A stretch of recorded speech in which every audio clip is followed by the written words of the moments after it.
welcome to Battle Streams of Middle-earth, and welcome to what I believe is going to be Damian's hobby vlog number 44, tentatively entitled The Road to Throne of Skulls 7, Project Shire 11. I say all of those with question marks and tentative things on because I truly don't know. At this point I don't know where we're going to end up, but those are my estimates. So yes, indeed, welcome one and all to Battle Streams of Middle-earth.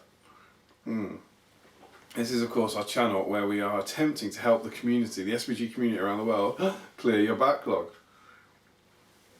And try and kind of work our way through those wonderful piles of potentials that we have, and get more and more stuff painted. And we do that on this channel in two ways.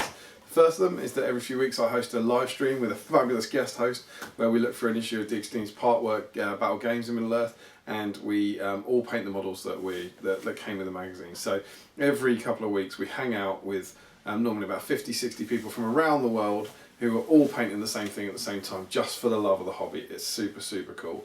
And we just paint something just purely because it's fun to paint. And the other way I try and clear my own backlog is by monitoring my own hobby journey and my own hobby progress throughout the year. And that's what these hobby vlogs are. And as I've said, this is the latest in that instalment.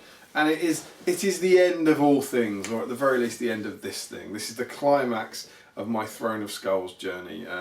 Throne of Skulls, I think this one is going to be the 7th throne. It's even at the moment, there's even potential it might be the 8th. I think it'll be the 7th video just about getting ready for Throne of Skulls this year, which must be a record.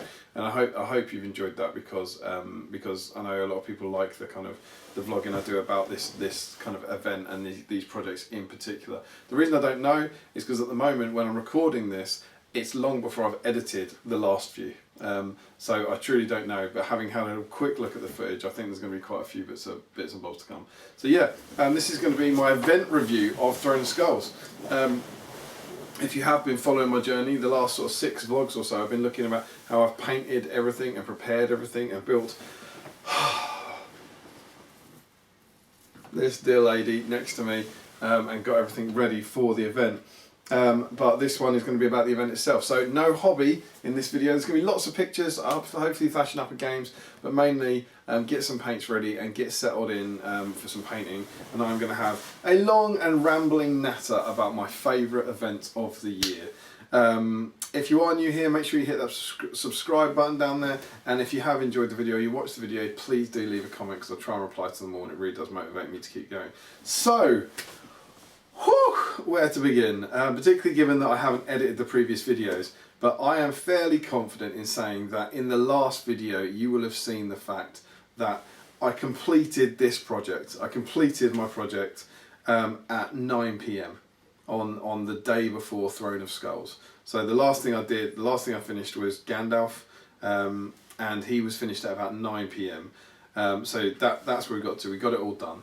And this is the project. I've got it sitting next to me because now we're several weeks after Throne of Skulls, and it's like I don't get to see it much, and I thought it'd be nice to get it all out. I'm sure you've seen all sorts of videos of it, but I've got it all on the permanent light settings rather than the flashing lights, because flashing lights tend to play havoc with the focus on the camera.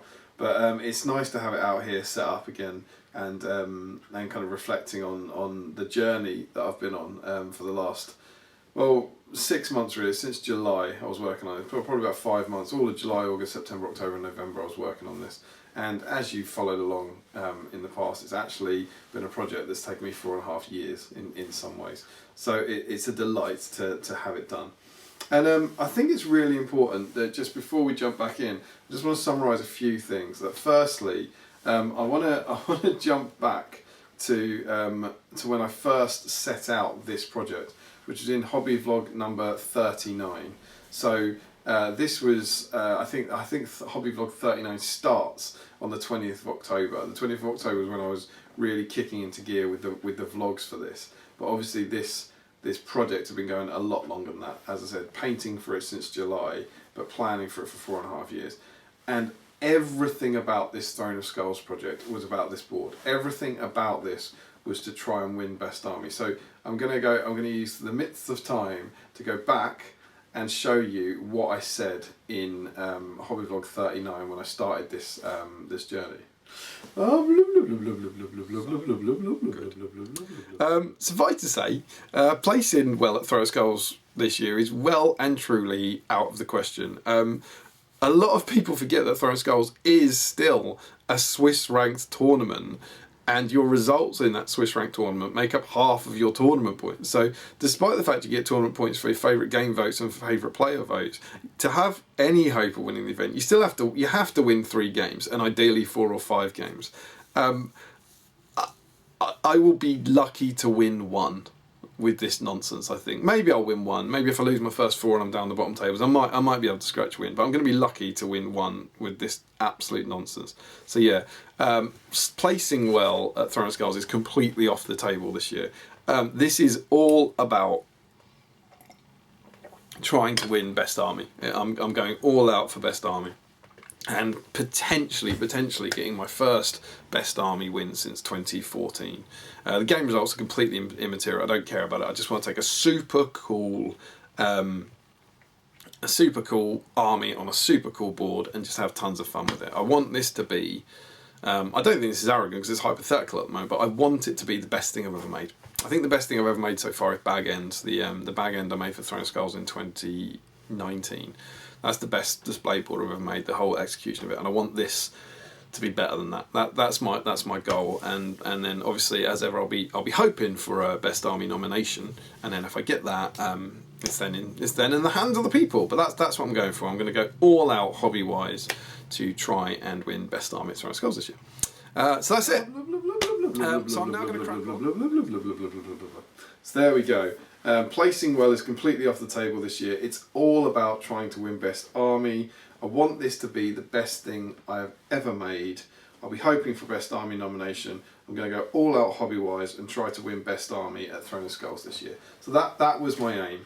I've been very, very fortunate in the past. I've had a lot of success at Throne of Skulls, which is very exciting. But I haven't won a Warhammer World Best Army Award since 2014. And I've really tried hard. I've really tried hard on at least 3 occasions, I would say. I count that as the Dun Harrow board, the Bag End board, and the Erebor board were the 3 where I was really trying utterly just to win best army. Also in between them done the Riders of Rohan board and the Ent Dam, but I never thought those 2 boards were in contention for best army, really. And so this one, as I said, I wanted this project to be the best thing I ever made. And the most important thing before I go any further is I think it is. I'm so happy. I think it is the best thing I've ever made. I'm so happy with it.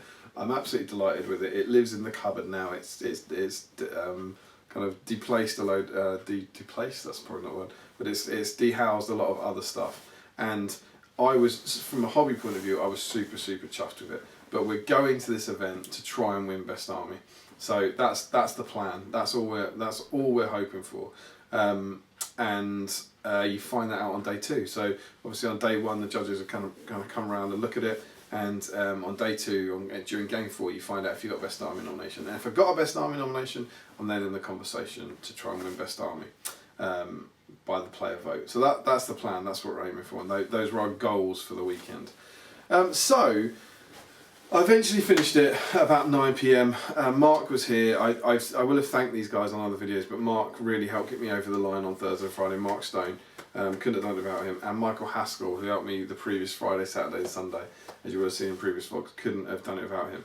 But somehow we finished it at 9 PM the day before the event. And that is absolutely crazy.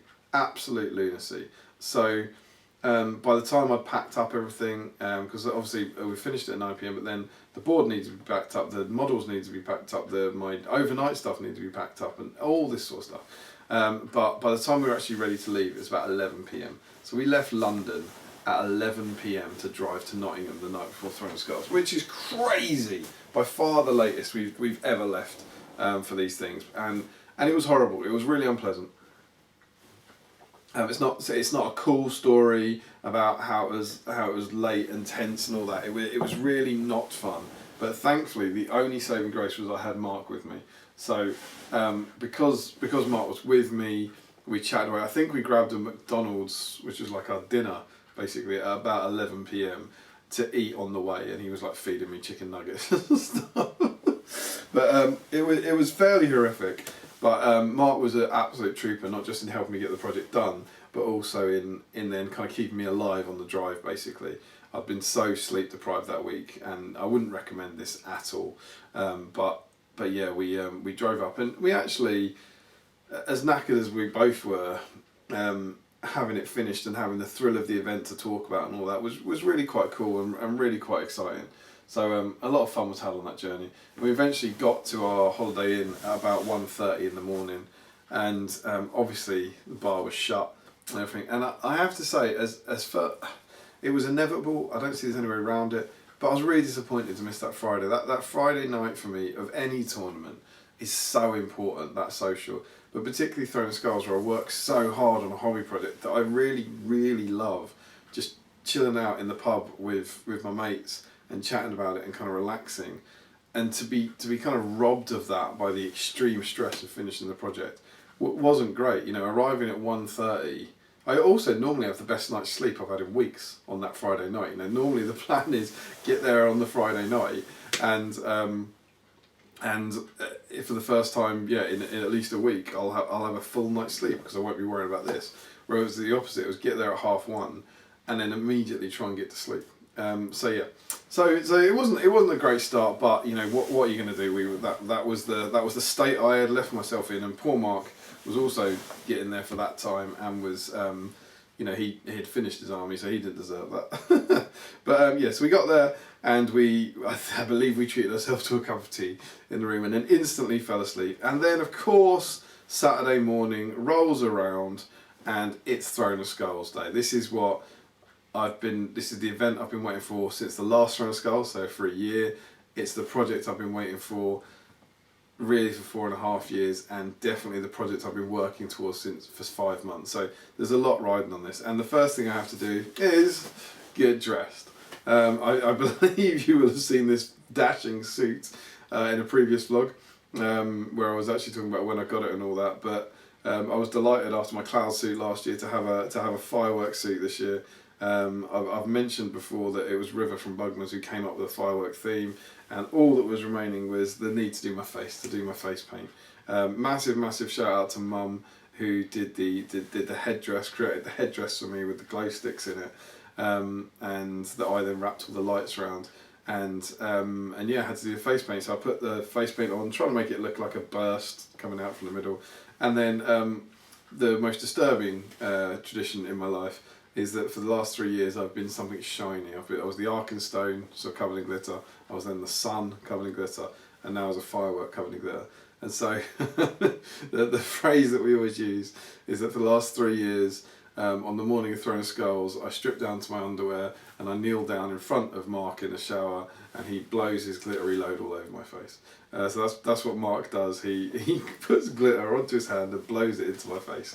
And it's incredibly disturbing. No one's ever kind of walked in on us as we're doing it and go, what the hell is this? But it's a lot of fun, and as you can see in this photos, I've got my photos here to jog my memory, my phone here to jog my memory, but there was a lot of glitter on my face, and it was super fun. So I was pleased with the finished ensemble, as it were, and then we got in, and it was a delight to get there. And obviously I dropped hints, and some people knew what I was doing and all that sort of stuff. But once you get there, and we got there about 9 in Bugman's, and you have about an hour before the event started. It was so cool to see everyone. So cool to see everyone. And there are people there that I only see at those events, and then I also had some very good friends there, and it was a delight. And you're instantly just going around looking at what everyone else has done, and the hobby, man, is just so good at Throne of Skulls. It's just off the charts. It's so good, the effort that people go into. And so, as someone who's trying to win Best Army, it's both alarming and intimidating, but it's also just so inspirational, and that everyone's just so nice and so lovely that you can't be mad at them for the incredible stuff they've created. It just blows you away, and is constantly inspiring you to do stuff. So that was a lovely morning, and then I headed to my first game. I should probably say, just in this video, what my actual army was in the end. I'll go through it super quick. I know I did this in like the second Throne of Skulls vlog, I think it was, but I will rush down to show you what I've got. Remembering it's a red alliance because I wanted to have Frodo, Sam, Merry and Pippin from the Shire from the Fellowship in it. So Gandalf is a hero of valor, leading Frodo, Sam, Merry, and Pippin as a Fellowship warband, and then all the other stuff is just Shire warbands. So I have Paladin Took, Holfoot Bracegirdle, Robin Smallborough, Lothar Sackville Baggers, Lobelia Sackville Baggers, Freddie Bolger, Banderbrush Took, more on him in a minute, although it's not Banderbrush Took, is it? It is Banderbrush, the Barrel Roarer Took the Fifth, the great-great-grandson of the Bull Roarer. I also then have Bilbo Baggins, of course, with the ring, Handfast Gaffer Gamgee, Rosa Cotton, Farmer Maggot with Gripfang and Wolf, Farmer Tom and Cotton, Baldo Tolpenny, and Will Whitfoot. It's basically all the Hobbit heroes you can have that would have been at the party, with the exception of Folko Boffin. And in total, and then the rest of it is just loads of militia, loads of sheriffs, and loads of archers. I took 10 sheriffs because we already have Robin and Holfoot. There's only 12 sheriffs. I then had 18 models with bow, and it was a total of 57 warriors, including the dogs. So 54 hobbits and 3 dogs, 18 bows for my bow limit, and 76 models in total. That was the force. As I went through in detail in that kind of hobby vlog 39, because it's a yellow alliance now, the Shire and Fellowship, you have to have a hero of valor in both categories. So I had this guy, Banderbrush Took the Fifth, the great-great-grandson of the Bull Roarer Took, who had to be in it. He was my hero of valor. As soon as I include him, it then makes the army impossible allies. So this army is impossible allies, which is dreadful. So what that means is that anytime they didn't affect each other's heroics, and they broke separately. So you could break you could get the VPs for breaking the army just by killing Frodo, Merry, and Sam, or Pippin, Merry, and Sam from the Fellowship. So that was awful. And then you also get all the other disadvantages red allies. I'd say to make up for that, but I'm not sure it actually did make up for it. But what I was also doing was asking people that in this army, if you have Frodo and Bilbo, Frodo has to have the ring. That's ridiculous. So I was asking my opponents to if Bilbo could have the ring instead, because it's his birthday party. And my caveat for that, I guess, I think it's better for them to let me do that anyway, because I think Frodo's slightly better than Bilbo. But I said to him, all that's going to happen is Bilbo's going to try and run off your table edge. He's going to put the ring on and then try and run off your table edge, because he's trying to escape his party. That's what he's going to do.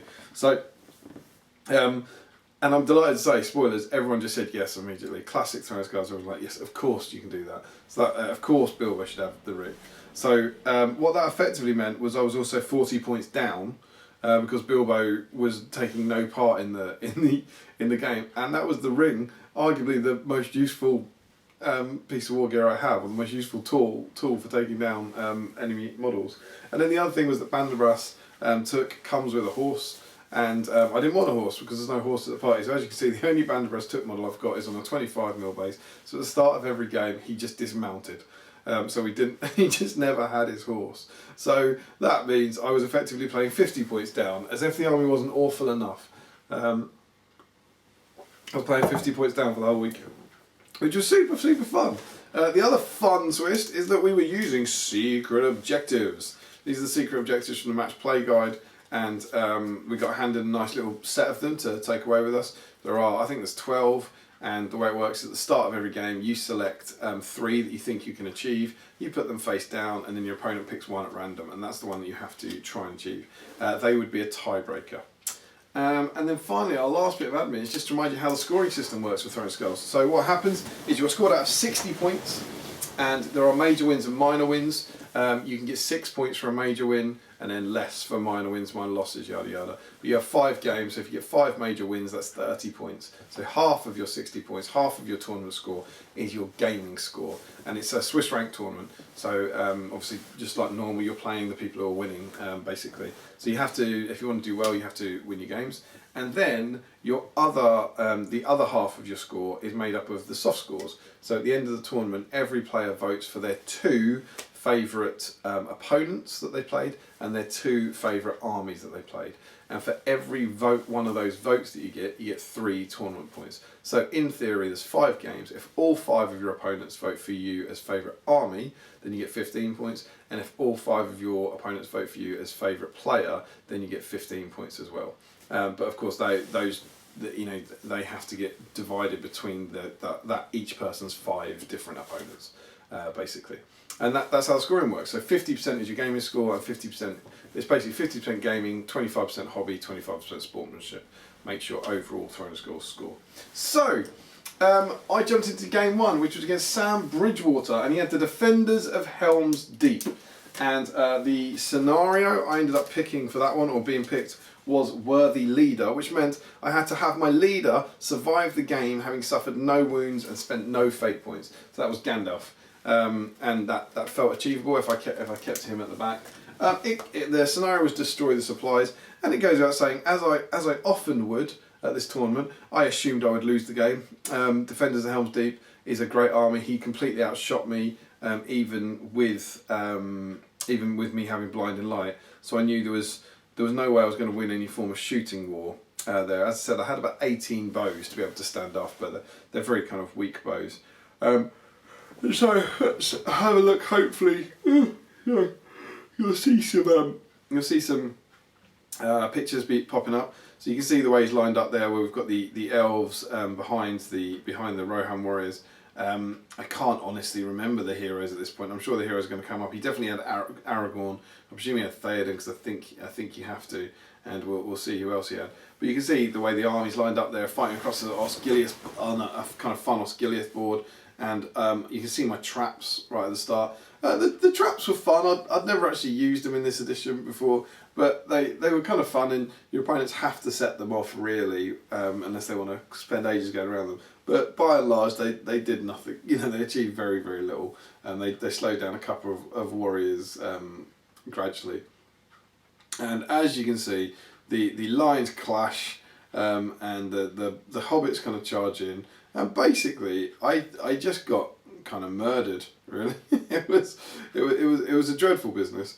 It was a wonderful game. I really enjoyed it, and Sam was just a loveliest guy. Someone who I hadn't played before, but he was absolutely lovely, and I think he was almost like apologetic, like as often people are. I found when you're playing with hobbits, they go, "God, I'm just murdering you." I was like, "No, well, this is what I was expecting. I was expecting to get murdered, so please don't apologise." So we clashed, and I've got the VP score here, so I know what the score was, but I can't quite remember how it got there. But it ended up with a 4-2 win to Sam. So I'm trying to look. Part of me doesn't think he actually did manage to destroy my supplies. But I wonder. I really should have the match play guide here. I wonder if if he wounded Gandalf, so he got a point for leader, and then he broke me. That feels like he got 3, and then somehow I got 2 points. So did I manage to destroy a supply? I mean that feels deeply unlikely. But somehow I got 2. I honestly don't know. Maybe it's the leader or something. I don't know. But Sam ended up winning 4-2. But the real highlight of this, I remember, being that if I've got this photo, I'll show you this photo in which I'm making an incredibly rude gesture. In the final turn, hopefully I'll be able to zoom in on this. You can see Wholefoot Bracegirdle right in the middle, and what he was able to do. If you see that there's one of Sam's objectives just above him, basically. He called a heroic move, I think at a point where Sam couldn't counter it, or perhaps I won the roll off to move first. And let me just try and work this out in retrospect. What can basically happen here is you can see the 2 guys holding the cake. One of those can charge forward and tag that elf with the bow to remove his control zone. The other one can then charge forward and tag the elf near the supplies, which would allow the hobbit crouching down with the pan to move into contact with the supply and destroy it. And I had enough hobbits everywhere else to tag all the models, so we couldn't stop it. And we basically got to the last turn after I'd had an absolute kick in, where, and again I'm really a bit iffy about how the VPs were worked out on this one, but I think if I'd have destroyed that supply, I think I would have won. I think suddenly I was like, oh my god, I'm gonna win this. I'm gonna win this game completely undeservedly. And you'll see the dice there. And the reason I'm making that gesture towards Wholefoot Bracegirdle is because that's what Wholefoot Bracegirdle decided to decide to roll for his broken test, his courage test. He rolled a 3, and presumably worked his way through his will and his might, and he legged it. Taking my chances of a win with it. And it might be, as I said, it was 4-2, so it might be there would have been a 4-4 draw. It might have been a draw. But I don't know if me getting that and him not running away might have actually swung things in my favour for some reason. I can't remember. But it was truly hilarious. You know that point where you think, like, what I've found now, I've actually played 18 tournament games, I think it is now, with the Hobbits. And what you find is they're awful. They're so bad. But you get so invested in their brief little chances of happiness. Every now and again it looks like, oh my God, maybe I can get something here. And you get so excited that maybe you'll be able to do something. So having this moment where I'd fought a good fight against the defenders of Helms Deep, and maybe I'd actually be able to snatch a draw or a win due to quite clever play, disaster strikes, nothing, runs away, no win for me, major win for Sam. And like I say, he definitely got a VP. And I'm remembering the VP. Did he have Legolas? I think the way he got the wound on Gandalf and got that VP. Yes, that's it. Hang on, I've got it. He wounded Gandalf in his shoot phase, which took him from 3 VPs to 4 VPs. So that means in my move phase, which happens before his shoot phase, he's only got 3 and I've got 2. So if I get those 2, I'm winning 4-3. That's how I could have won it. And I didn't foresee what happened in the shoot phase. And then I think it was Legolas. I haven't seen Legolas, but I think if you've got Defenders of Helm's Deep, you must have Legolas, mustn't you? But it was a bow shot anyway. And he, I want to say he shot through, I don't think I've got a photo of it lined up, but he shot through like 2 trees or something and then hit Gandalf on the cart. And then hit Gandalf rather than hitting the cart, wounded him, and then I failed all 3 fate, like 6 rerolls. It's something like that. It was this absurd shot that got him the wound, and it didn't. As it turns out, because of Holfoot running away and because of him already having 3 other VPs, it didn't give him the win, but it gave him the major win. It gave him that extra VP, and I was just like, it was a ludicrous shot. And it was, and you could just cheer it. The only thing you do is cheer it. It's absolutely incredible. And what he didn't know was that stopped me getting my objective because it wounded Gandalf, and so it stopped me getting it. And I was like, come on! Not only did I get the inevitable loss, but as well as that, I didn't even get to keep my secret objective. But it was a wonderful start to the tournament. It was an absolute delight. Sam was amazing, a brilliant opponent. And we just had a blast. So thank you so much, Sam, for kicking things off in style with Throwing Skulls. He was also dressed in a kind of like Rohirrim chainmail. So being dressed like an idiot myself, it was great to see a kindred spirit for that. We then had lunch, and over lunch you get to enter your own stuff into the competition. I think I just entered a warband. I basically put all my conversions in for Company of Legend. So I had Gandalf and his cart, and all my converted hobbits. I thought it was quite fun. And went and had a very nice lunch in the bar. And then game 2 was against Mr. Liv Naylor, who was another person I hadn't played. And he had a Fiefdoms and Minas Tirith Green Alliance. And that army was absolutely awesome. It was really cool. And for whatever reason, I've only got 1 photo of it here. Obviously didn't take many photos in this game. This one was to the death, so a fairly simple scenario. I didn't think I'd do well at to the death, but you're hearing this as a kind of recurring motif where I didn't think I'd do very well at many of the games. And I had Master of Cities, which is control any building on the board at the end of the game. To control a building, you need at least 3 friendly models wholly within or on the building, and no enemy models wholly within or on the building. So I thought that was quite achievable because I do have a lot of models. And the Warhammer World scenery has quite a lot of ruins around it, so that's the one I picked. And again, I think for this one, did I get to shoot? I feel like I might have got to shoot and try and work the stones, try to get the stone issue, because I think maybe I had better shooting than he did. So he did have to come to me when I popped Blinding Light up. But he had a whole load of knights. And I feel like his knights came forward and I kind of pelted them with stones and maybe managed to get a few horses down. And he charged in. He also had the Knight of the White Tower, which was super cool, given that the Knight of the White Tower had gone to Legacies, so it was nice to see him on the table. And we were chatting, I was like, I don't think I've ever seen one. I don't think I've ever played against one. But it was nice to get it in before the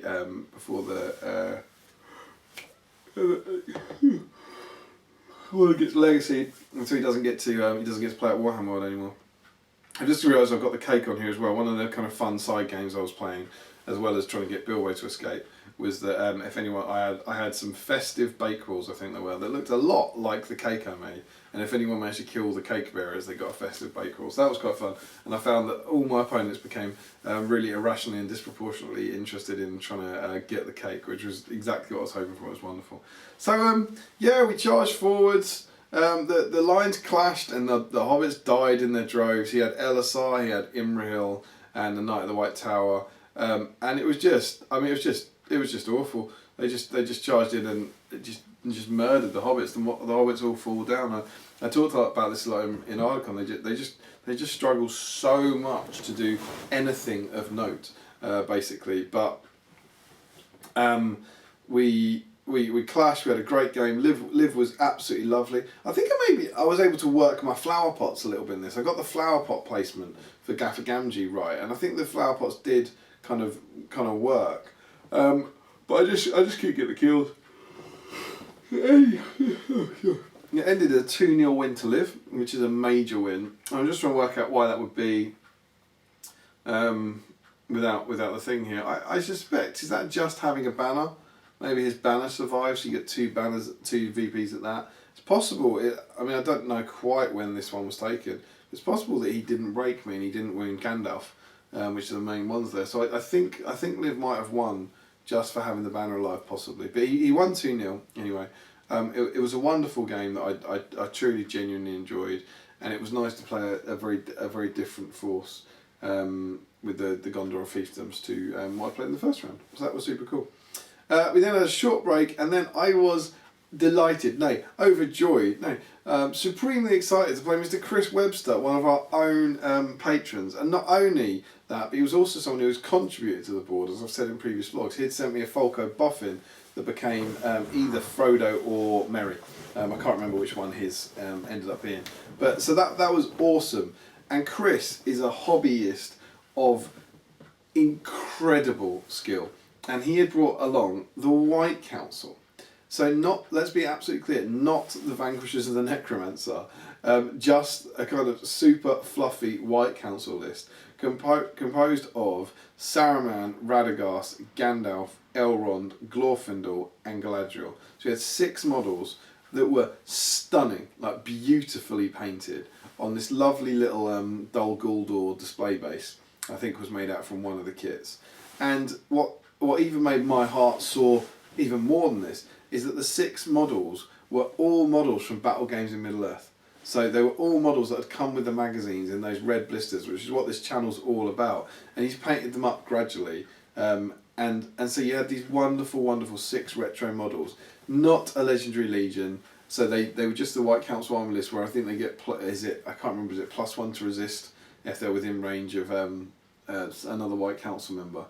And so we were on table 30 here, so we both lost 2 games. We were pretty down at the end, and I was amazed to actually think, oh, this is a game I could win. The scenario was Command the Battlefield, which is obviously a numbers-based scenario, and Chris had 1 warband of 6 models. And if you go back and watch that hobby vlog number 39, where I kind of set out how awful this army is, one of the things I specifically mentioned was was Maelstrom scenarios. I was like, whichever Maelstrom scenario I get, I'm going to get absolutely hammered, because I've got 14 warbands. All my warbands were basically like 4 models, 4 hobbits, and I had 14 of them. So I was like, I don't know, 2, 3, 4 of my warbands are just going to get murdered on the Maelstrom scenario. And as it turned out, my Maelstrom scenario was Command the Battlefield against a guy with 1 warband, and I was like, oh, that's all right. So Chris's warband came on, and then he can't really separate my army. If he separates it, it's fine, but he can't separate it to murder any of it in the same way. And so I think a few of my 3 warbands of the 14 or something didn't turn up. He got to put some at different parts of the board, but it's one of those things where it's like, I'm going to get absolutely murdered here for sure. but it's going to be incredibly hard for Chris to win. It's going to be incredibly hard for Chris will murder me, but it's really hard to imagine how he's going to be able to claim 3 of the table quarters, essentially. And that's how it played out. Again, we had an absolute blast, and he was having great fun just chucking these 6 models in. And yeah, the Wizards are a little bit weaker, obviously, but with only their kind of 1 attack and stuff. But with the 3 elves, with the Wizards using their magic, and then the 3 elves just smashing things up, and things like Radagast's Nature's Wrath and Elrond's Wrath of Bruin and all those kind of things, they were just absolutely destroying me and just murdering it. And I was just kind of like, you know, the only thing I could do was just chuck hobbits into him. I was like, there you go, have a whole load of hobbits to murder. And so we had a wonderful, wonderful time. We also had a little snack break from James Barrett, one of our other patrons, who had given us some wonderful lembas bread. So thank you for that, James. It was deliciously tasty. And gradually, I kept chucking things in, and I was just seeing that like the army just can't do anything. You can see in some of these photos that Bilbo's gradually wandering towards them, and you know the whole point was that he wasn't going to get involved. And my pledge was, if you let him have the ring, he will never get involved in a fight with another model. He might fight one of your models 1-on-1, but I'm never going to use him to kind of half your fight value while I trap him, because that just didn't seem fair. And so you could just see him basically trying to wander through the White Council to escape, basically.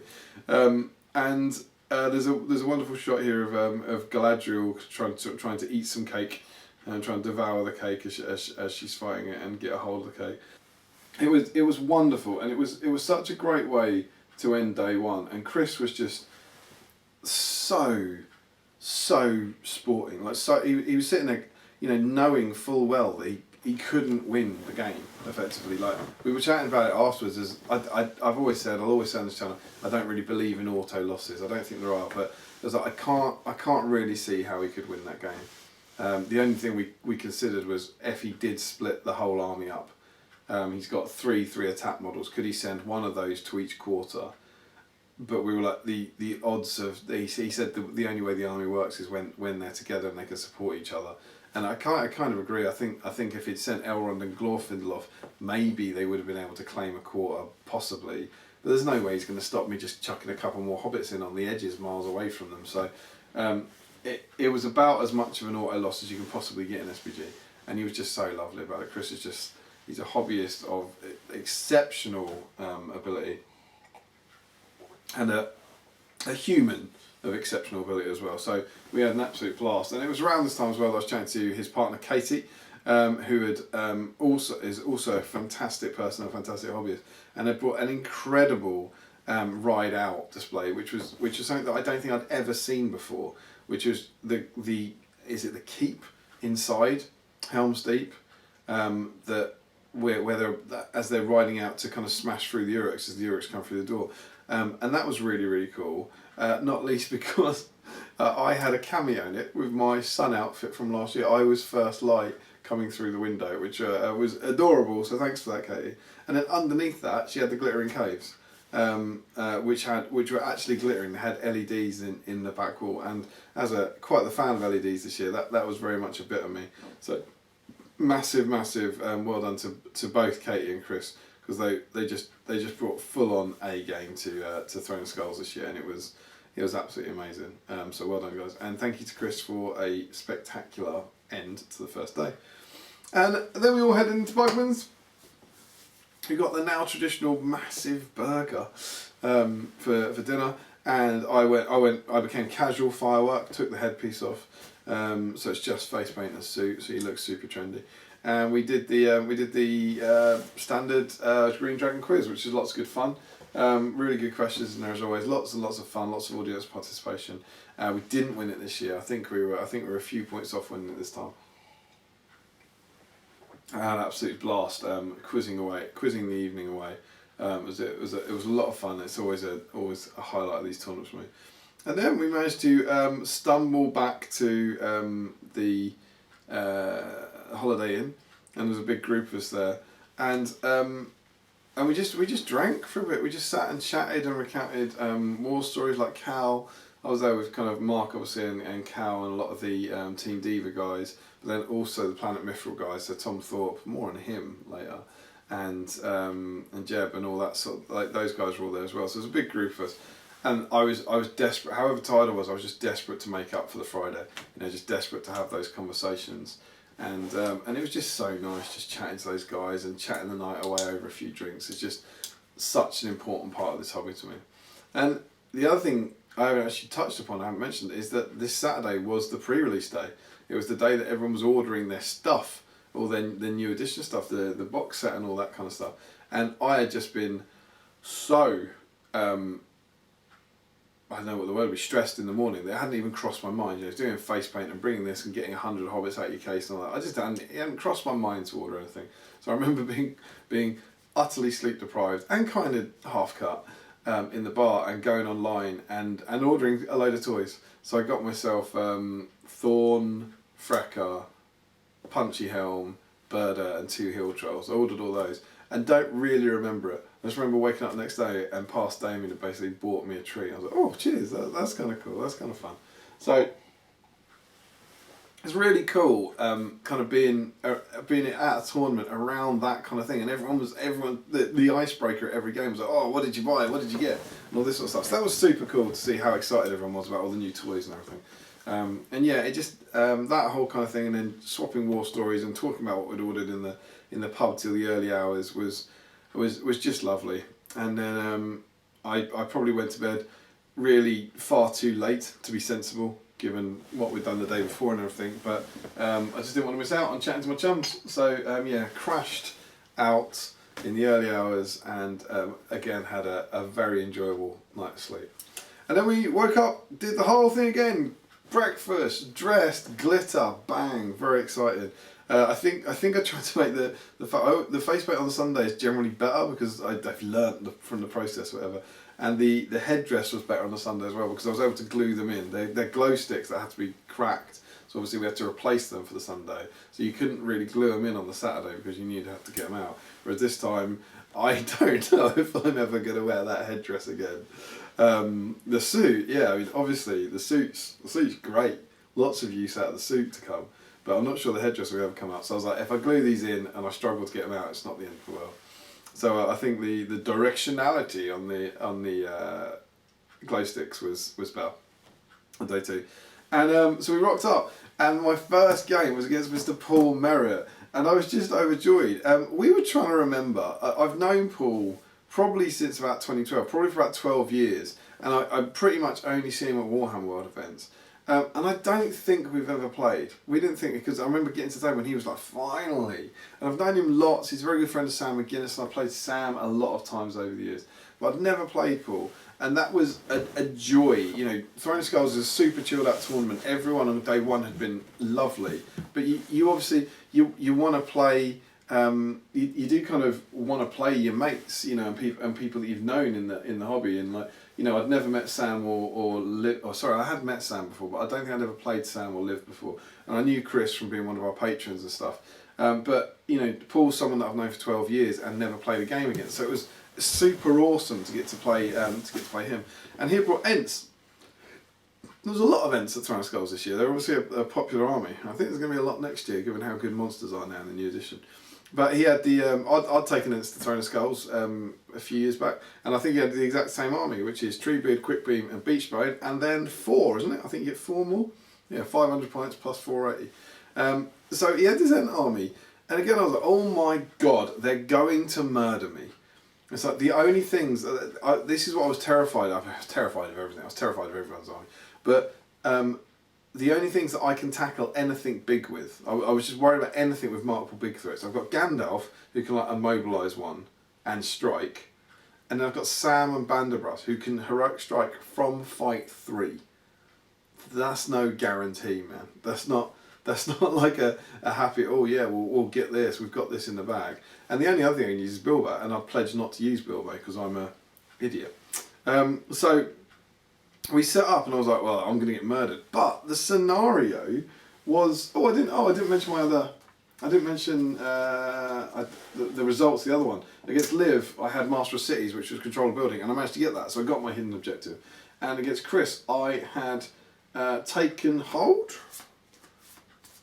which is have at least twice as many models wholly within 6 inches of the centre of the table board than your opponent, and that's when he had the White Council. I think my doggo's got me that one. I think Maggot's dog's claimed that one for me, so I managed to get this one. And the scenario for this one was Breakthrough, which is where we have a home objective. Both of you have a home objective that's worth more to your opponent than it is to you, and then the 2 side objectives.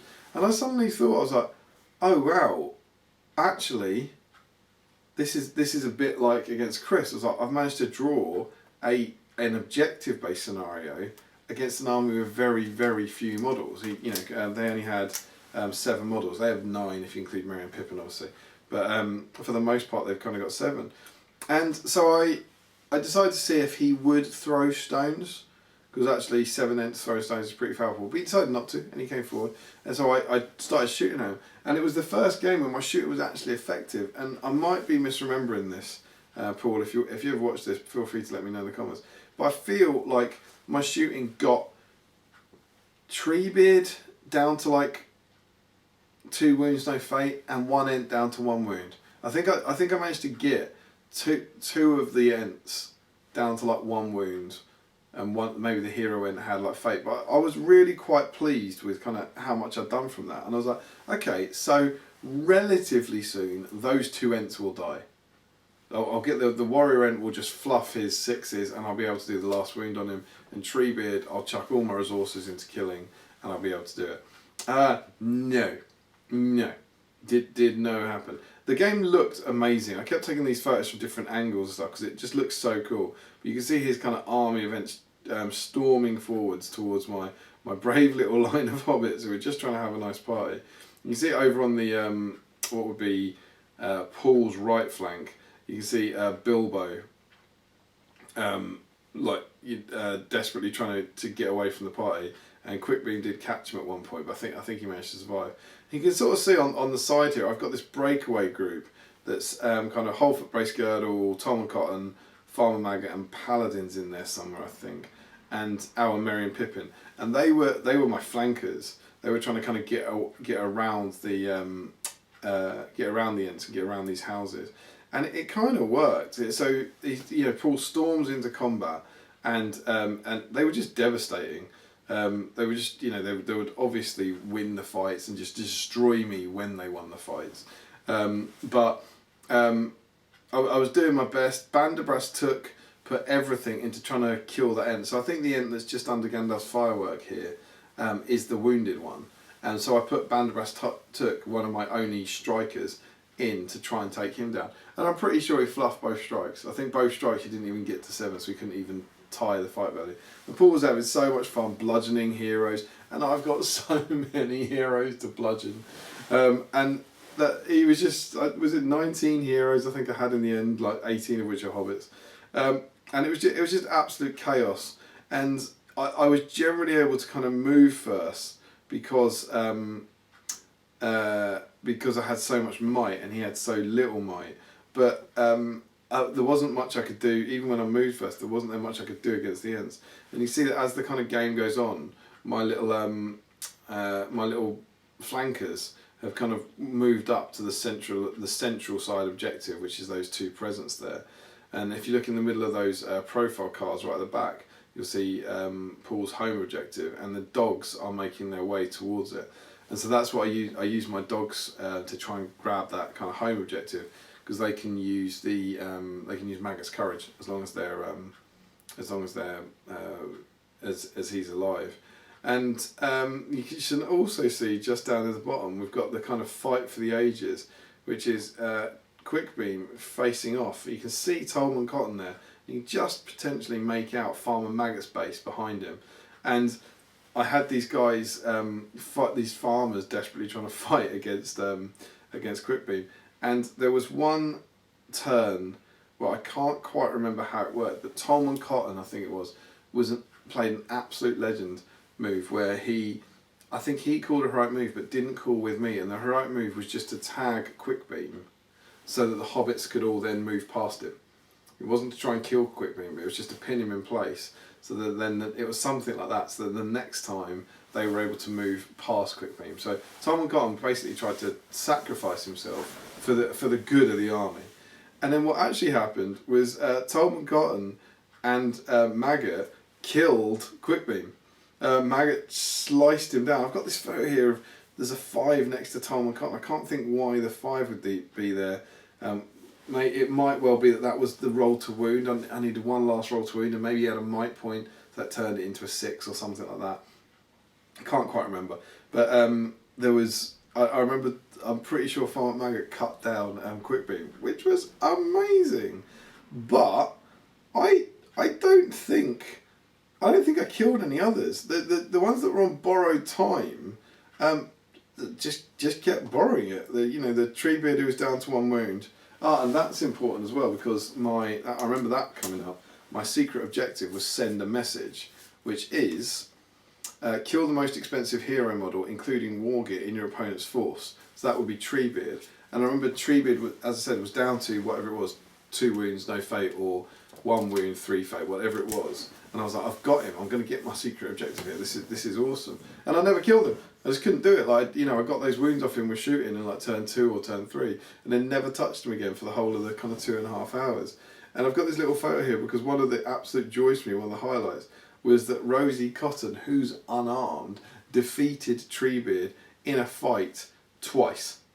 So that's 3 of his attacks with a higher fight value against 1 of her attacks being unarmed, and she won that fight twice, which was absolutely glorious for young Rosie. She didn't manage to wound him, but it was great to have that. And it was just an absolute joy. The game was a joy. Paul was lovely. His army was beautiful.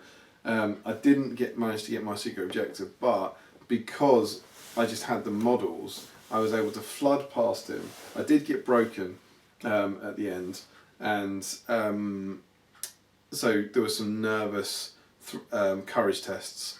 I think this might be one of those games where, if you bear in mind, my whole attitude to throwing skulls is so super relaxed. It just doesn't matter. And I'm not playing to win any of these games, and I'm just not concentrating. I'm more interested in chatting to my opponents, having fun. And I think this was the game where I was broken, and I rolled the courage test on my Hornblower first. And like 2014 Damian would have been just like, get out of here, what are you doing, you noob?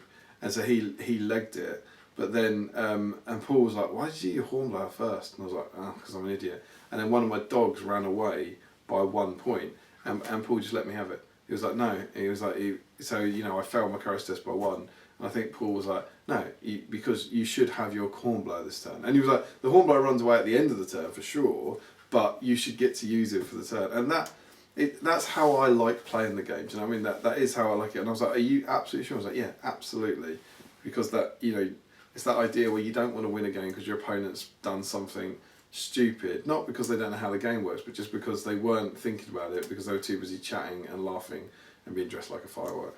So massive sportsmanship points to Paul for that. It's not a surprise. The man's a lovely human, but it's always nice when you meet people who are playing the game for the same reasons you are, I guess, and the same reasons you play. I think there was lots of things like that in all my games, but I seem to remember Liv made a couple of mistakes, and I was like, obviously take it back. I was just like, obviously do it, and he was like, really? I was like, yeah, of course. And it's just what we're doing. We're playing toy soldiers, man. It's all about enjoying it, surely. So yeah, I had a blast against Paul, and it was just wonderful. I loved it so much. It's easy to say when you win, but it was just another incredible game. And I don't actually have the VPs here, but I got a minor win. And I think what happened was I held his home objective. I think I held both of the side ones, and he had more models than I did on my home objective, and he'd broken me. I think that was it, and I'd wounded his leader, so whatever that works out, but I got a minor win, so I didn't double his score. But yeah, so suddenly I was on 2 wins, man. Where'd they come from? That was pretty exciting. But that wasn't the most important thing about the game. Actually, you know what? Probably having an amazing game against Paul probably was the most important thing about the game. The second most important thing about the game was during that game, Chris Charles, the TO, came round and told me I'd been nominated for Best Army.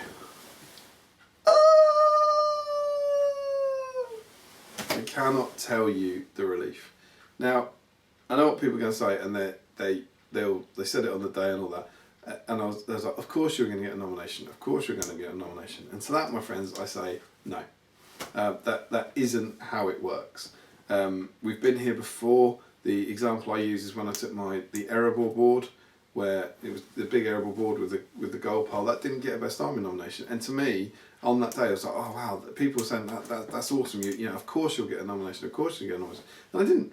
So it isn't, you know, the hobby level there is incredible. Elliot Prowse had an incredible Moria display with a big orange light up arch. Absolutely breathtaking stuff. Converted Fellowship on the board, converted models crawling down. And he didn't get a nomination because the level of hobby there is so good, and there's so many that are so good that there's a lot that doesn't get nominated, and it's crazy and it's sad. And God, I mean, I love I love it's a tournament that rewards that aspect of the hobby, and it's a really important bit. But it's so hard for the TOs how they're meant to pick, and they did 14 this time. They nominated 14 for Best Army, and I can't tell you how happy I was. I was hoping I would get one, but I wasn't assuming, and I can't, just the relief, more so than ever before, having everything I went through for this. It was just joyous, and it was just. That was during the game against Paul, and it just added that extra bit of joy to that game as well. So, yeah, over lunch I got to go and set this up and leave it there for the Best Army voting, and I was just, yeah, it was just awesome. And so that was just a wonderful, wonderful feeling.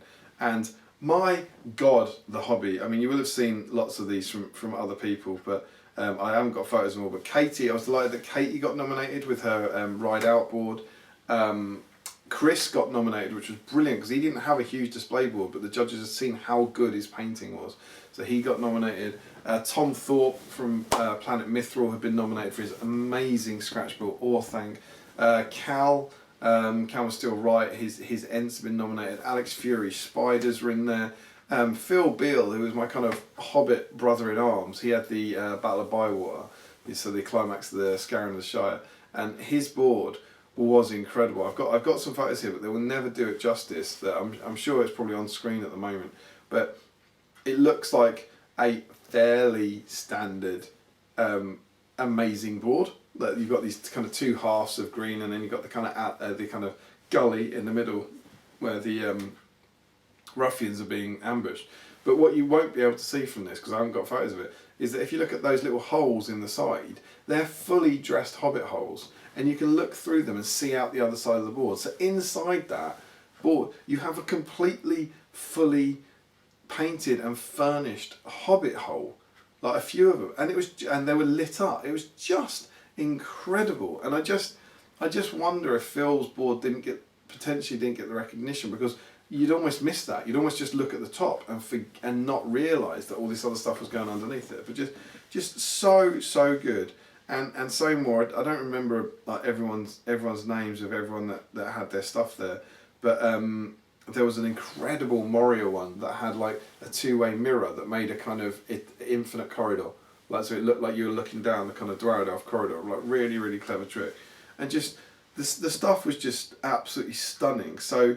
Again, I wasn't getting a nomination was not a sure thing or a slam dunk, and then certainly being there, I was like, whoa, you know, I'm in there. As I said, I'm in the conversation. I've got the nomination, makes it all worthwhile. But there's no guarantees here, and how anyone would pick a winner on that, I don't know. I always try and be a bit cool with the stuff that I'm not going to say who I voted for, because I don't think it's fair. You get to vote for 2 now, which is super cool, but I'm very much, I end up going for the ones that are what I would say are a little bit of me, which is very much the scratch building. People who lean into scratch building their stuff got mine. So yeah, but well done to everyone, because the stuff was incredible. So we then went and had lunch, and I always get this kind of like melancholy feeling before the final game, where you're like, I really don't want it to be over, and I'm sure I've mentioned this on vlogs before, I get scared before my final game, because I'm like, I've had such a good weekend. I just don't want to play an arsehole. And your odds of that are very low at Throne of Skulls, because everyone's there to have fun. But I was like, I just want to play a wonderfully fun game against a wonderfully fun opponent. And I checked the app and I was playing Mr. Tom Thorpe. I mean, you couldn't ask for more. Tom is a staggeringly wonderful human. So it's Tom's Orthanc that I mentioned, him with help from Stacey, his wife, Mrs. Mithril. This is of course Tom Thorpe of Planet Mithril, and Stacey now of Planet Mithril. They're both working on the YouTube channel together, and his Orthanc was incredible. And you can follow his road to Throne of Skull series, where he was picking up he was trying to pick a project, and he ended up quite late in the day. He was just going to have Isengard, like White Hand Isengard, and I think it was his mate Jeb possibly who actually suggested it to him. That once he'd done the armies, like he had all these shields and he had all these pikes facing forward, and you're like, why don't you just do all pikes all upright? And I've never seen it before, and it looked beautiful. So his entire army he didn't have ballistas, he didn't have a bomb. It was the Legion, but it was the Legion without the good bits. So he had like the 3 attack hero, and he just had pikemen. He had I think he had maybe 3 banners, 3 captains, and the rest pikemen. All of the ones with the pikes up, and it just looked beautiful. Now I'll have to check here because I've got a photo of his display board. But did I? Yeah, you can see it on there. So you can see the kind of these mass blocks of pikes that he had. It was just super cool. This incredible Orthanc board that he built, and Tom's just one of the loveliest guys in the hobby. He really, really is. He won Throne of Skulls a few years ago, which gives you some testament of what a nice guy he is. And we've played, I can't actually remember how many times, but I remember we played in the final round of a GT. I think that was the last time we played. And it was a delight. It was absolutely, I was feeling exactly the same. I hope I don't play an arsehole. And I got to play Tom with his Isengard actually. I think I had Fellowship. And we just had a blast. And so getting drawn against him for the last game was just a dream, an absolute dream. And so he had this Isengard army, and he put his cards on the table quite literally right from the start, because he got this pack of objectives out, and he uses them all for every game. He was just using all of them, and then getting you to pick one at random. You can't complete some of these. So like some of these, for example, were kill the enemy monster, and I didn't have any monsters, but he would still go in with a chance to do that. Everyone else was picking like 3 that they could achieve, and then letting their opponent pick one. And so that's just the kind of player that he is. And I put the traps out in front of him as ever, and he just wandered straight into them. He was like, I'm not going to mess around, I'm going to go into them. And again, they did very little. I might have killed Anuric with them possibly, but they largely do nothing, but they're just fun. And he wandered in there. And my one was Unsung Hero. So what was I trying to do? I was trying to have the cheapest hero model in your force alive at the end of the game. And I think that was Fatty Bolger. And it was Fog of War, which is pretty much my favourite scenario in all the lands. So super, super fun. And I think I had 19 heroes. Let me just check that's right. I had 5 Fellowship heroes, 6, 7, 8, 9, 10, 11, 12, 13, 14, 15, 16, 17, 18. Yeah, I've got 19 heroes in my army. One of them was Gandalf, who's my leader, so it can't be picked. So there was a choice of 18 heroes to protect and 18 heroes for him to try and kill at Fog of War. And I chose to protect Fatty, and the reason being I was already protecting Fatty for this. It's a fairly awful choice, because you've got like 1 wound, 1 fate, or whatever it is. But I was like, well, if I'm going to try and keep him alive for this, then I'll try and keep him alive for that as well. I chose to kill one. I think Tom had 3 captains I could pick, so I think 4 captains in total, and 3 that I could pick behind. So I picked one of those obviously to try and kill, and then there was a little field. I think for obvious reasons I normally try and go for the scenery objective that's closest. So I tried to capture a field, and it was a delight to play him, but I was terrified of his army. Like, based on what had happened with all the other armies, I was like, as soon as we get into combat, he's just going to destroy me, like full on murder me, wipe the floor with me. There's nothing I can do about this. And so I leant into my shooting. Because again, it's one of the ones where I was like, well, I'll try and chip away. And do you know what? It was all right. So I got maybe, I don't know, 3 rounds of shooting against him, and I got less than normal because because Tom was just using all his might to march forward. It's like, if I don't, he's got this great slogan where he says, if I don't have any might, then I don't need to wonder what to do with my might. So he's just, all of his captains were heroic marching, which is quite useful for him. He's obviously getting up the table quicker, but not necessarily because he thought it was the sound tactical thing, because then he wouldn't have to worry about might. And you can see how good the army looks on the table here, and you can see the kind of traps that are laid out in front of him. So he storms his way through the traps, and with a little bit of upset. And you can see these beautiful, beautiful images of a whole army of enraged hobbits about to receive the attack of the pike block from Isengard. And I think I managed to kill about 7, and that included the 1 round of stones. You know, it wasn't great, but it felt like I'd chipped away a bit. You know, and you can see this field on the left. That what I decided to do there was take the fight to him a bit and try and defend the barrier. I was like, well, actually, at least here, the barrier might be able to help. The barrier's pretty much better in combat than my army is. So I was like, well, maybe there I'll have a hope of stemming the tide a little bit. So my band of sheriffs, led by Halford and Robin, went and kind of claimed that field. That was on my half, so it wasn't my objective. My objective field you can just about see behind behind the forest on the right there. And you can also see Bilbo running alarmingly ahead of the army. As per the rules, he has to try and get off Tom's table edge. But I think I failed every ring roll with him that time. I was putting the ring on like turn 1 because he puts it on, gives his speech, and then he tries to escape. And Tom very, very quickly ran Bilbo forward, surrounded him by about 6 pike guys, and just murdered Bilbo. I was like, oh dear, that was terrible. That did not go well. But as I said, I was able to thin out a little bit of the numbers with shooting.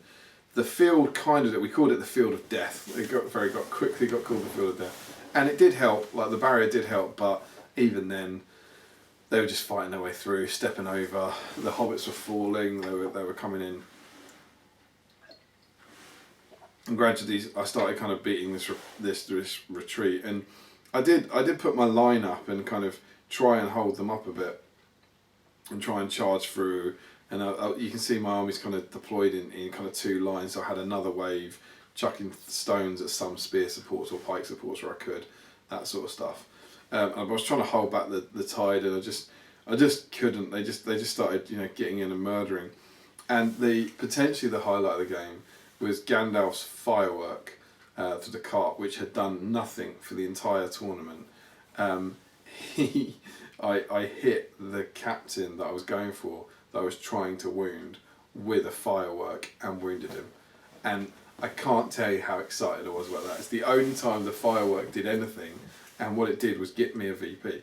It wounded my target. So I was super, super excited about that. And obviously, you're trying to, when you're playing Fog of War, you're trying to spread it around. So I think I started Sorceress Blasting the other captain, because you don't want Tom to know which one you're going for, basically. You know, which one's the target that you could then hide. You'll also see where Freddy is. I did, you know, you naturally think about, well, what if I just put Freddy right at the back of the board so he's super safe? And you could do that, and if it was a different tournament, maybe you would. But for Throwing Skulls, I don't think you can do it, but I just don't want to do that. I don't want it to be like, that's the model I'm protecting, and he's miles away and you'll never touch him. You know, you want him to kind of be in the game, as it were. But what you can start to see is, as my numbers start thinning out, the heroes leave the warriors to it. So if we go along this shot, I'll pan across it, you see that there's still a fighting line, but then I've got Tom, Cotton, Rosie, Pippin, Sam, Merry, Frodo, Lopelia, Paladin, Lotho and Baldo all there, and then over on this side we've got Freddy, Will and Maggot all dropping back, because I was saying, like, well, my heroes are going to kind of probably determine this game, both in me trying to save it, and he could be killing anyone. I was like, who would, you know, trying to figure out which one he was trying to kill. It's just madness, you know. I've got no clue. So my heroes were basically trying to run back to the party and let the warriors deal with these violent party usurpers, and it didn't really work, because there was one turn, I think it was the penultimate turn of the game, where he just murdered me. He just absolutely murdered me. Suddenly, the brave fight I've been putting up. Will Whitford's banner helps. Like, you've got 3 turns. He has to use a will point, so you get 3 turns with banner. So that helped keep me in the game. But then I ran out of will, and I was like, oh god, and the whole army just crumbled. And I was suddenly down to very, very few models. And I'd also pulled out of the field of death, because Holfoot Bracegirdle and Robin Smallborough were both in it, who could have been his target. And so I pulled them both out. And then what I quickly realised was that clearly that field was actually Tom's target terrain piece. And you could tell just because he was pouring Uruks into it and wasn't making a lot of effort for any of the other ones. I was sent my dogs around the side to grab my field. And did we know it would be the final turn? I think it's a 1 or a 2, isn't it? Fog of War. I think you have to roll once one side's broken. But what I managed to do was put about 3 hobbits back into the field, or maybe 4 hobbits back into the field, to fight about 20 Uruks, just in the hope that one of them would survive. And wouldn't you know it, I think I've got a photo of it here, Holfoot Bracegirdle only went and bloody survived.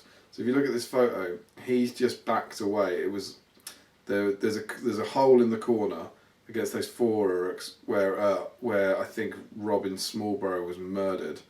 Was it 5 Uruks even possibly? But then you can see that Holfoot Bracegirdle was backed away from the captain and 3 Uruks.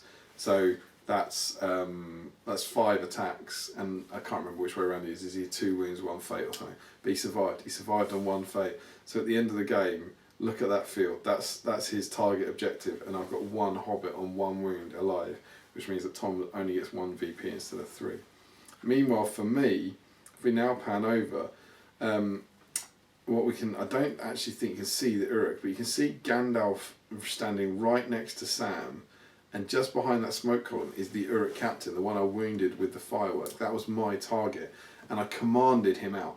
So I commanded him forward, charged him with Gandalf, and then I used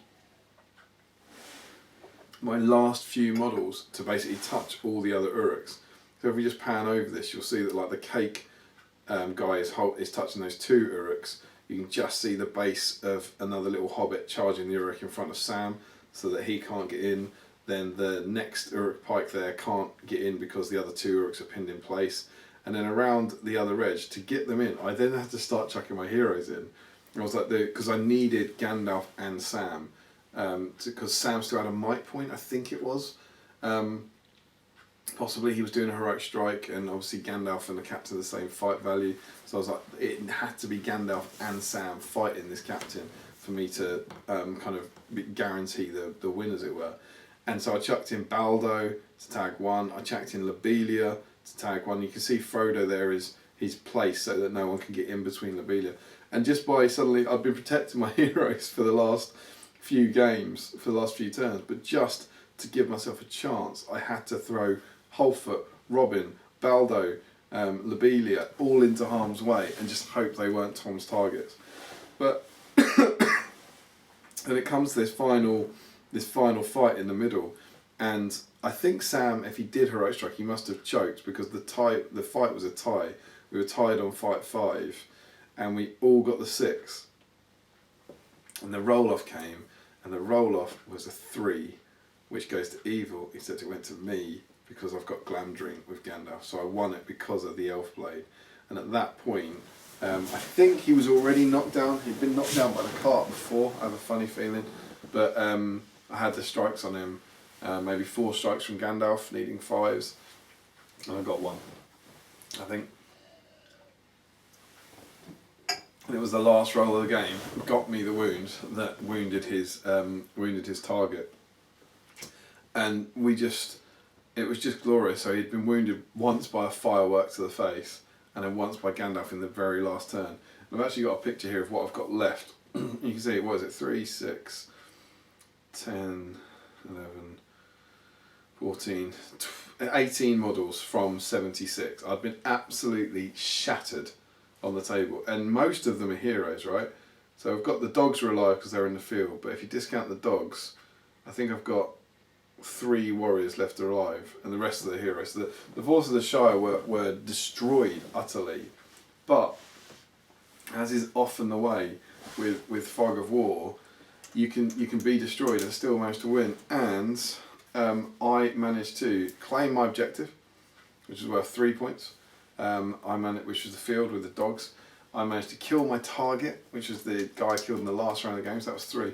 And I kept Freddy alive, so I got my 9 points for that. And Tom was going for that field, so he only got 1 for it because 1 hobbit stayed alive. He was trying to kill Lobelia, and I had given him Lobelia, so he was like quids in one of the day. He was never reaching Lobelia, but to try and kill my target, I had to chuck Lobelia in. She was the only model I could, so he got his 3 for that. And the model he was protecting was the model I was trying to kill. It was the helmet Uruk. So that Uruk dying not only got me my kill, it stopped him getting the one he was protecting. It's one of those great things that can happen in Fog of War. It's effectively a 6 VP swing. So he got 3 for killing his target, he got 3 for breaking me, and he got 1. So he got 7, and I got 9, and I managed to scrape a win. And it's one of these games where you don't know. You know, when the game ends, you just don't know. I have no idea who your target was. I have no idea who you were protecting. Everyone's got heroes alive. It really could go either way. I managed to get a win, and I managed to get my secret objective for unsung hero. And there are not enough words for how lovely that game was. There truly aren't. As a way to end the tournament, Tom is just the nicest guy who will just do. He will chuck everything forward because that's what the Uruks would do, rather than keeping. If he'd have kept that hero at the back, kind of like me, what I was saying with Freddy, if he kept the hero right at the back, I never ever would have got it to him. I wouldn't have had a chance. But that's not what Uruks do, so that's not what Tom does. And it was just wonderful. I've got to say a massive shout out to Stacey as well, because as I said, they're working together now on Planet Mithril. And Stacey was there. Kind of offering drinks a lot, which was wonderful, but also shooting loads of stuff. So you got to go and check out Planet Mithril, because Tom's tournament reviews are now wonderfully supplemented by kind of B-roll footage that Stacey's like shooting throughout. So you kind of get to play both of them, and they're both just wonderful people. It's an absolute joy, and I just loved it so much. We were just laughing so hard. We also, it's worth saying. Tom plays the same way I play, and he hobbies the way I hobby. So he had this Orthanc board and I had this, and we were like, we could either put them over there or we could have them on the board. So we basically just played on a 4x4. It's a 6x4 table. We just put these 2 massive boards next to each other so we could kind of chat about them throughout the game, and I just loved it. It was just such a joyous way to end the tournament. He's just one of the loveliest guys I've ever met. One of the loveliest guys in the community. So, Tom, thanks so much, man. It was a wonderful way to end the event. And that was the end of the event. We were done. The 5Ks were done, and somehow the Hobbits had won 3 games. Like, what? Up to this, played Ardacon 6 games, lost all 6. Here, still, let's be clear, still Swiss ranked tournament, 1-3. Now, I got good draws. Let's be absolutely clear. Against 5 models that command the battlefield, and against 7 models at Breakthrough, and then Fog of War with 19 heroes. They're almost the 3 scenarios I might pick. Do you know what I mean? What are the ones you're going to have the best chance of getting? It might well be these. So. That was good, but I was so proud of each and every one of them. They still had to fight. They had to fight for those wins. But yeah, man, I managed to get 3 wins, which was just a delight. So joyous news. Well done to the Hobbits, and we all had a nice little relax. Everyone grabs a drink and waits for the awards ceremony. So I feel like I've been terribly remiss because I haven't got a list of all the winners here. So apologies, but I will do my best. But one of the first they announced the painting competition first, and I want to see Elliot Prowse got the Balrog, I believe, and I want to say that Cameron Bell got the Company of Legend, I think, for his kind of Rohan Woes' guys, and then I think, is it madness to suggest that Chris Webster got the hero for his Galadriel? I can't actually remember. I might have got those wrong, so apologies if I have. both to the people that I've given awards to and the people I've forgotten about. So I think those are right. So that was all good. And then we came to it. We came to the crux, what everything was resting on. That was they pulled up the best army nominees. So I'd had my nomination and I went up, and you know, I was I don't know what to say. I was hopeful. I was like I think I was super proud of it. I think it's cool. People had been so nice about it, so kind about it. That I was like, I think I'm in contention, but you don't know. And they do third, and they do like kind of, they give lovely trophies away to the top three, and maybe it wasn't, maybe Cameron didn't win it, because I think Cameron got third. I think Cameron got third place for best army. Again, I might be misremembering this, but I think Cameron's Rohan might have got third, and Katie Webster's Rohan board, the Helms Deep board that I talked about, got second place. Katie Webster's a B-Simer, so I was delighted to see Katie get that, and then it got to first.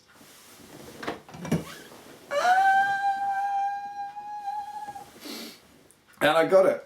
I got best army. We won. We got the best army award. We got what I was after. The dragon I've been chasing, and honestly, a bit like when I kind of finished it the night before, it was just relief. I genuinely felt like I was about to cry. I know it might sound weird, but I was still so tired and so exhausted, and I just had in me that this is everything. This is everything I got, man.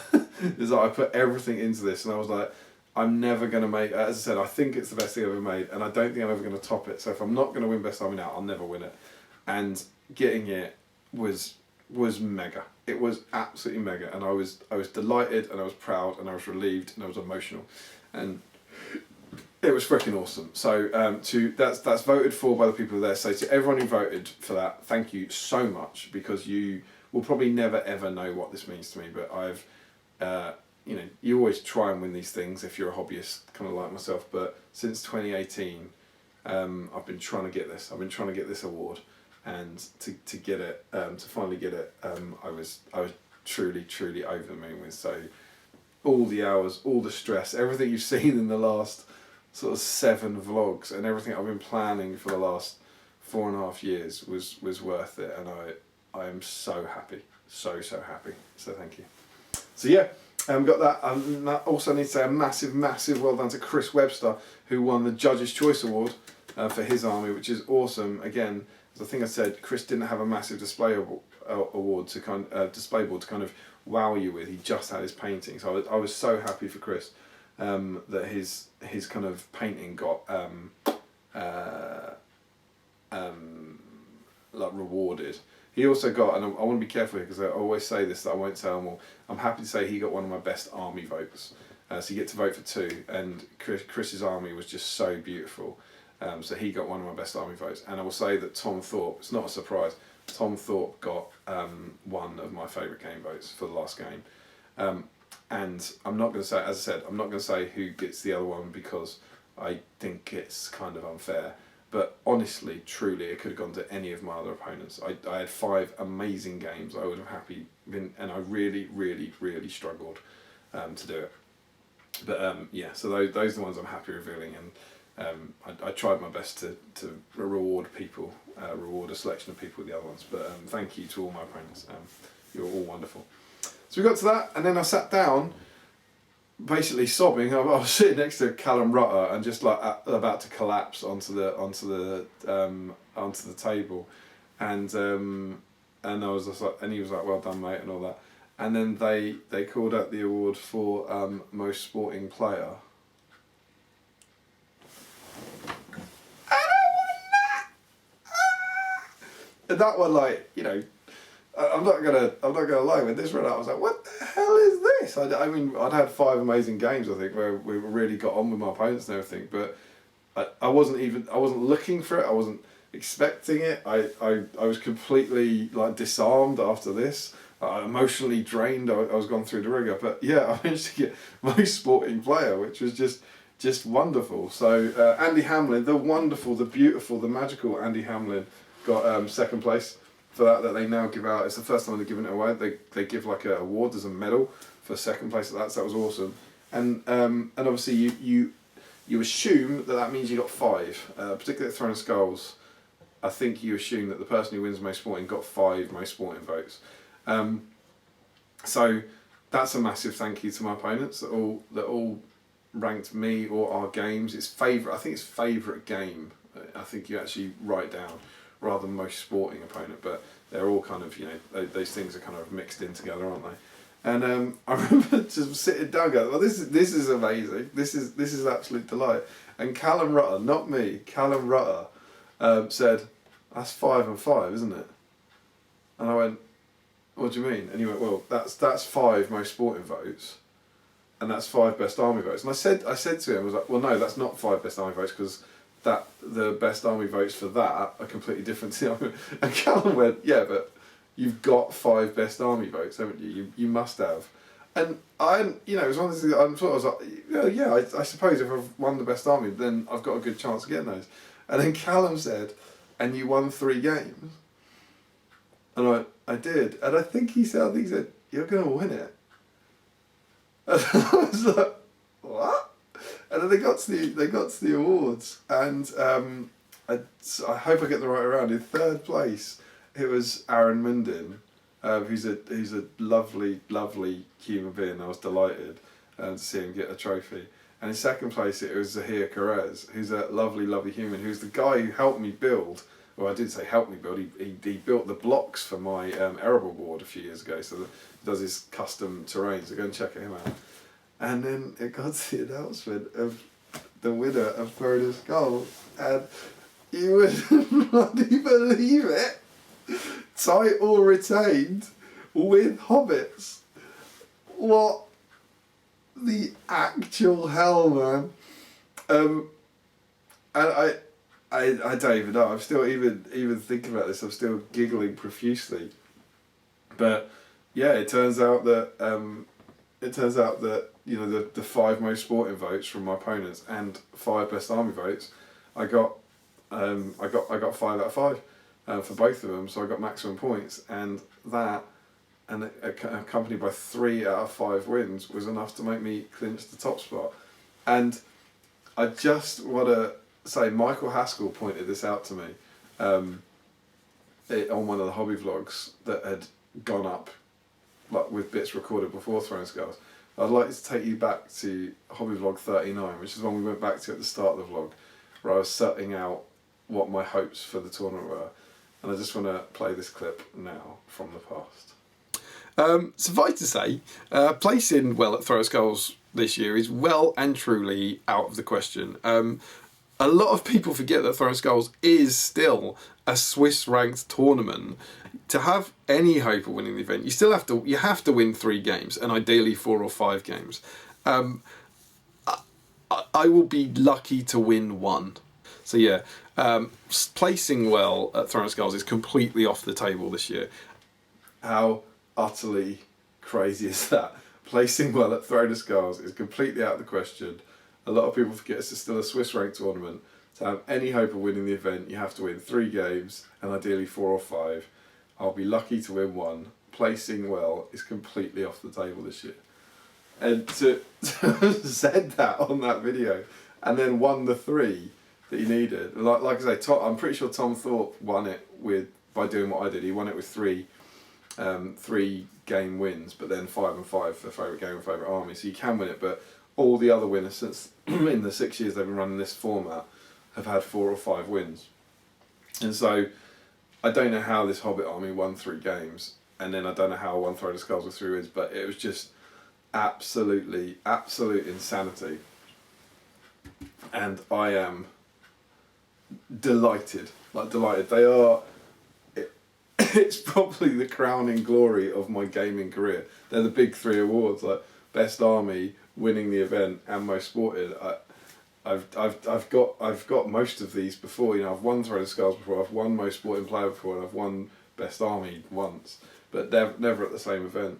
And I can't tell you how happy I was. I can't tell you how delighted I was. I can't tell you how grateful I am. As I said, I've been lucky enough to win Throne of Skulls a few times in the past, and I don't win it. My opponents win it for me. You know, the opponents vote for you. So to Sam, Liv, Chris, Paul, and Tom, thank you. Thank you so much for your votes, because you clinched these titles for me, and I'm so grateful. So yeah, what an ending! What a joyous ending! A joyous, unexpected ending, and unexpected. That's broken. Let's we take these off. It's alright. It's not actually broken. That was the best army one as well. Imagine if that had shattered on this. That would be quite the emotional roller coaster. It seems we're not quite flat enough to do that. But yeah. So I can't believe it. I was just deliriously happy. I still felt incredibly tired at the end of it, and just everyone was just so nice. Everything everyone had said about the board and over the weekend was just lovely, and I loved the games, and I loved everything I did with my opponents, and all 5 games were incredible. The tournament was amazing. It remains my favourite tournament of the year, and this project, I'm just so utterly in love with it. I just feel so happy with everything that's gone into this. It was a horrible last few weeks building up to it, but now it's all done and it's all finished. I really couldn't be happier. It's an absolute highlight of that weekend. Is a highlight of my gaming career, and I've been lucky enough to have quite a few highlights. But that, yeah, picking up the big 3 awards at my favourite tournament is something else. So thank you all so much. And that's where we are. That's it. That's the end of Throwing Skulls for another year. Another fairy tale journey through sheds and building and painting and gaming and hilarity and army lists, and with a magical ending. And I'm just so over the moon. So there we go.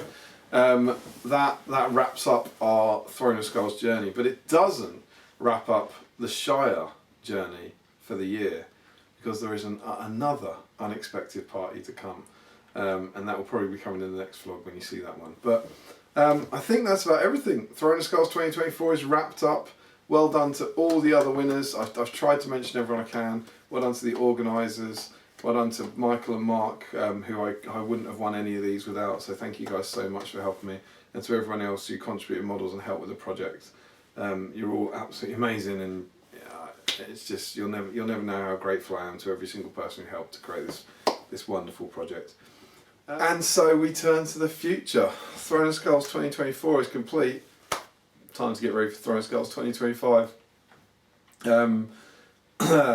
I have an army list written. It's not a 4.5 year in the making one, but it will be a 1 year in the making one. Word on the street is there's some nice new army books around with some nice new army lists and some very exciting things, and I already know what I'm hoping to take to Throne of Skulls next year. I'm going to put my cards on the table and say it's not going to be like this. I think it'll be cool. If it happens, if the project in my head happens, I think it'll be a good fun one. No, I think it'll be exciting, but it's going to be a step down from this level of insanity. You'll see all sorts of clues coming for that as I start doing my vlogs in the new year.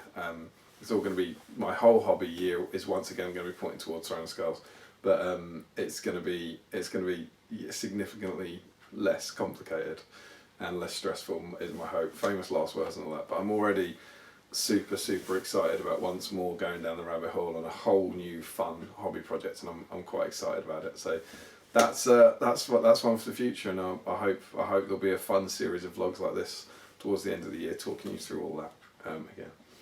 But that one's for the future.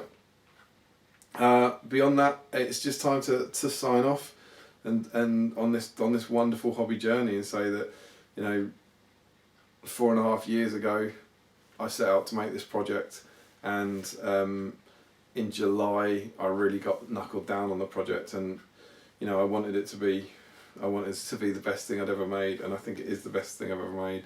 And then you find people out there in the community that Throw Skulls helped me to get some lovely recognition and some awards for it that seems to imply that you also think it's the best thing I've ever made. So thank you all so much. It's been a pleasure, and I'm so excited with it and so happy to have it now on display in my collection. So there we go, that is the end of my Road to Throne Skulls for 2024 at last. I think 7 vlogs this time. You've got some good mileage out of this, and I hope it's been an enjoyable trip. If you have enjoyed it, please drop me a comment down below to let me know what you enjoyed about this. What did you enjoy Throne Skulls? What were your things? What, you know, anything you want really. Just give us a comment. They really do help me, to encourage me to keep making these videos. Please make sure you subscribed.